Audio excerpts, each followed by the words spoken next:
We are the Kaizenauts, and Kaizen is Japanese for continuous improvement. And what our group consists of our amazing advisor, Connie, and then our team members is Jared, Jeremy, Krista, Christy, Holly, and me. And the way we picked our name was that Kaizen means continuous improvement, and leadership Skagit kind of, I guess, had a new explore something new with this program, and in a way, we're kind of like explorers and I guess astronauts, if you must say. So we decided to put Kaizen and astronauts together, and we came up with Kaizenauts. Um, Determining our project and potential partners, we kind of sat down and saw what kind of needs our county needs and kind of try to figure out what's best for our group. We talked about homelessness, but ultimately, it there was some help around the county with the Friendship House, and there's other programs. So we decided, something that's not too. There's not a lot of help out there, and we all kind of agreed that outdoors is something that we all like, and hiking and trails came up, and we decided to look at trails. And our very own Jared is really into hiking and trails, and he told us about the PNTA and how they do trails, and that's how kind of we kicked off. And yeah.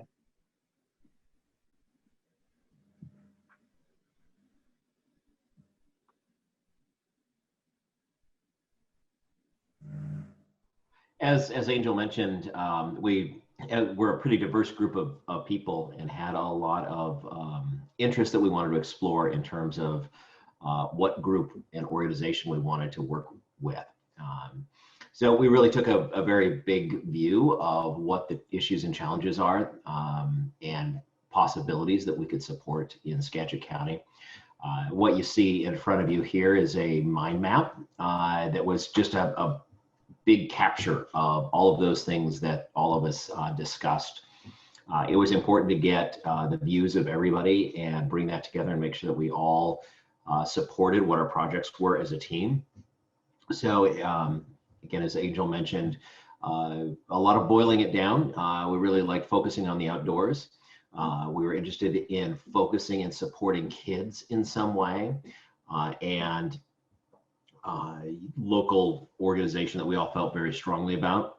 That led to discussions with a couple of different organizations and groups, including the Padilla Bay Center, the Pacific Northwest Trail Association, Friends of the Forest, and we ultimately boiled down and decided that there was a meaningful project that we could support with the Pacific Northwest Trail Association.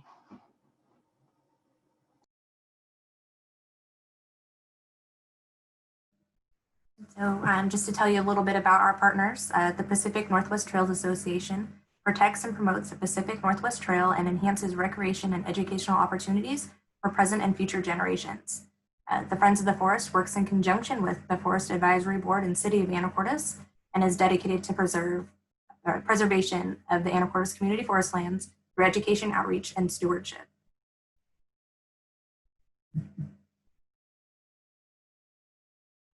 The community need that we saw was that there's little to no signage providing information about the section of the PNT that runs directly through the Anacortes community forest lands.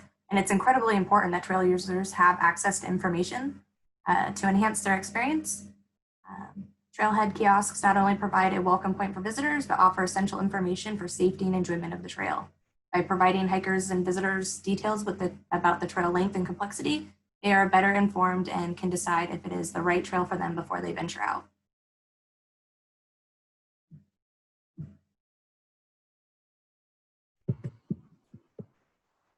Thanks, Christy. Our project consisted of proposing an additional 5-foot by 7-foot trailhead kiosk just inside the 23rd Street Trail entrance. And then there was also another kiosk near the Mount Erie grocery store that we also wanted to update and give a little TLC to. We also proposed adding directional signage placed on 4-inch boards at various impasses where hikers have been known to get turned around. So these would just be pieces of wood with some of the signage that would lead hikers in the right direction. And then after the kiosks are constructed and installed, we wanted to have a community celebration to promote these kiosks and promote people getting out into the forest land. So we wanted to have an unveiling that will culminate the trail cleanup project, providing advocacy, education, and environmental stewardship opportunities for all ages. So our plan was to have a big reveal and then also have a cleanup day that we were planning to have on National Trails Day. So some of the project planning that we were looking at was in January. We started to engage the PNTA, the City of Anacortes, Anacortes Parks and Rec, and Friends of the Forest. In February, we started to meet with potential donors and obtain permits necessary for appropriate jurisdiction, especially with the city and Friends of the Forest and the Parks and Rec Department. In March, we were planning to finalize funding, set up event information for Cleanup Day, which included getting information and getting people to help out with the cleanup day. We also wanted to have activities for children to be a part of environmental stewardship and learning about the environment and also learning the importance of cleanup day. Thank you notes and unveiling invites to donors. In April, we were obtaining building materials. We were engaging high school students to build the kiosks because we wanted to have a partnership with one of the high schools that allowed students to get involved and to help build these kiosks and provide that partnership. Outreach and volunteer recruitment for unveiling and cleanup days. So we were planning to have an Eventbrite and make sure that it got out to the communities and partners to get them involved in the volunteering and cleanup day, along with families and children. In May, it was our plan to install the kiosks. Some more event planning, so making sure we had volunteers, making sure we had setups, any materials that we needed, sign-ups, chairs, working with it to get any water bottles, snacks, finalize volunteers, order promotional materials and swag. And then in June, it was our plan to have the project unveiling and cleanup day on National Trails Day. And I'm going to pass it over to Jeremy to talk a little bit about our budget and fundraising. So what we did, we divided our project up into 2 areas, one for the building supplies, material, and also one for the cleanup day. And we came up with a rough estimate of what it was going to cost for the building and the materials. And we sent out our pitch to Marathon, who graciously gave us a $5,000 donation so that we could fund our project. And what we did, because of the virus, that we weren't able to finish everything up, we have donated that to PNTA so that they can continue the project on without us.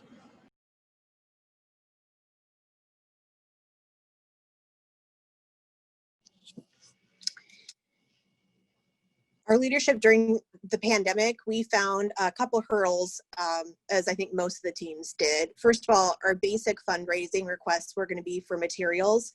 And due to COVID, we had a huge impact on businesses. And at the time, we didn't think it was prudent to make requests at this time for small businesses. In addition, we were going to have high school kids help us with building the kiosks, but due to school closures, we were not able to do this as well. We are continuing to work towards completing our project by monitoring the stay-at-home order and while the government recommends policies for opportunities to move forward. And while the signage was a tangible project, other goals were definitely enhanced with the PTA and the Friends of Forest relationship, and to bring awareness to the trails in Anacortes and to the public in general. And while the physical representation of our project was not completed, we feel we met most of these goals.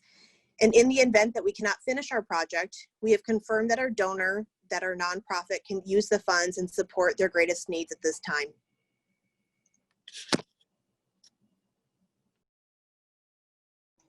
Great, thanks, Holly.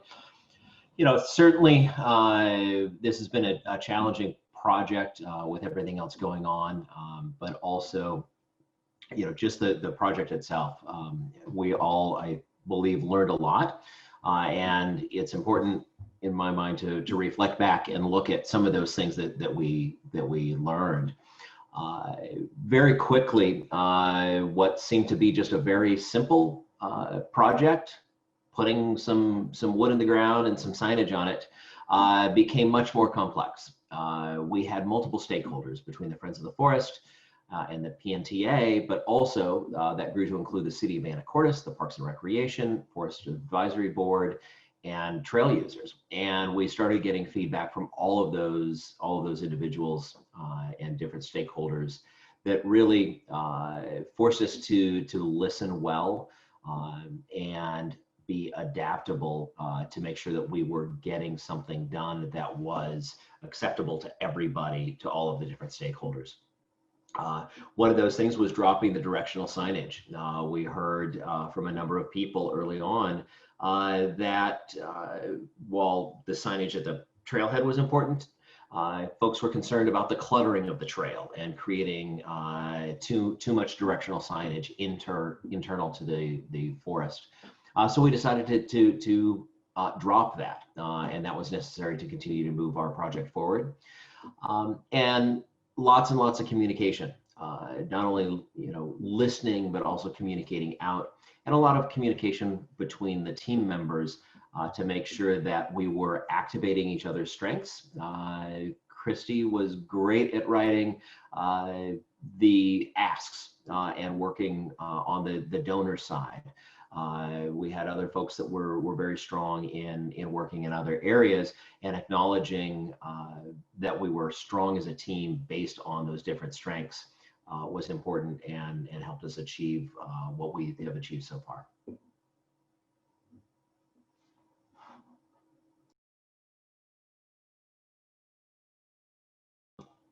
You know, personally, it's been a great experience working with Leadership Skagit. Probably the most important part to me has been the amount of learning about what happens in Skagit County and different individuals that are involved, where Skagit County's resources are, and most importantly, the people not only that presented and delivered information to us, but really the people in Leadership Skagit, including the team. That was, very, very valuable to me to learn more, and look forward to interacting and supporting team members in the community in the future.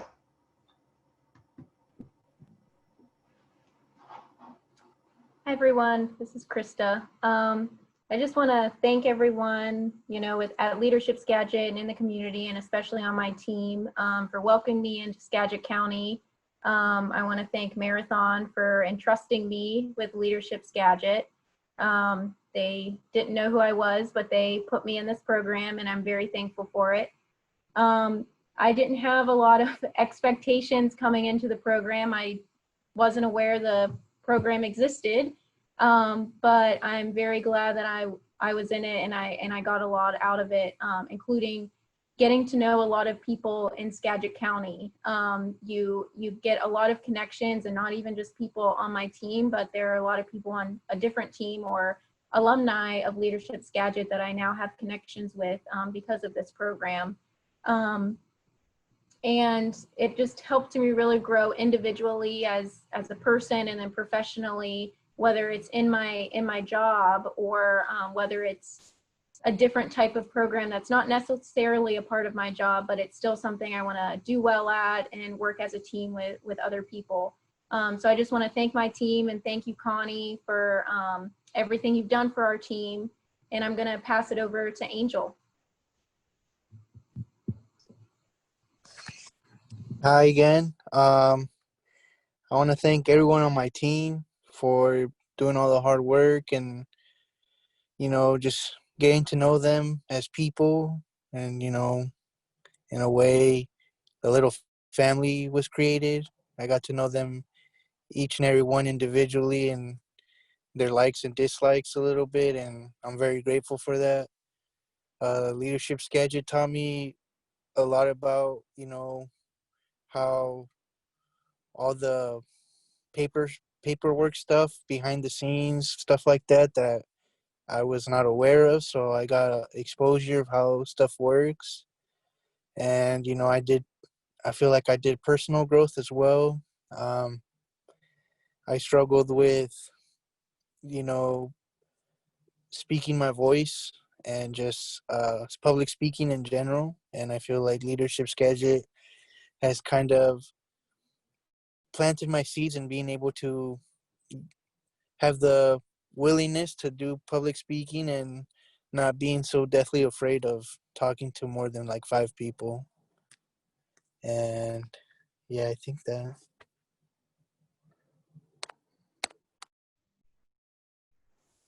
So I really want to thank everybody involved with Leadership Skagit and especially my team. I feel like we all came together and um, pivoted and pivoted and pivoted. And then we got thrown coronavirus and then pivoted and pivoted. And we really learned a lot about communication with each other and then with community members and stakeholders. And I think one of my biggest takeaways from Leadership Skagit is that anybody can be a leader. Growing up the way that I did, and in and out of foster care and in different situations, I was always told that I couldn't be a leader. And getting to hear everyone's stories, and I know now that it doesn't really matter what other people think, and that if that's something I want to do, then I can do it. And I feel like I kind of did. So thank you, and just thank you to everybody. I'd like to thank my team for staying strong, keeping the ball moving, keeping everything rolling, in despite of everything that we encountered, and also Leadership Skagit for letting us see behind the curtain in a couple different organizations throughout the year. And it's been fun, and I look forward to helping in the future.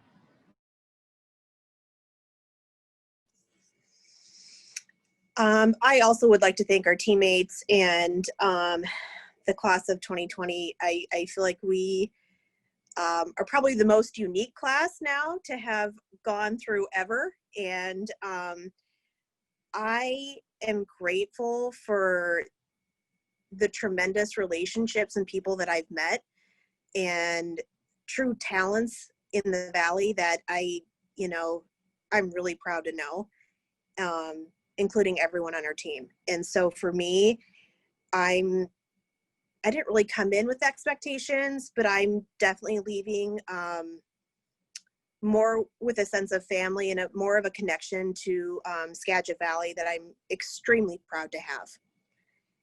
And from our team, we would like to thank Leadership Skagit. We would like to thank our fearless leader, Connie, for supporting us and guiding us through this insane year that we've had together, through all the ups and downs. We're extremely grateful. We're thankful for allowing Leadership Skagit to have us finish our project under these difficult times, and hopefully we can come to some kind of resolve in the future for that. And from our team, good luck to the class of 2021.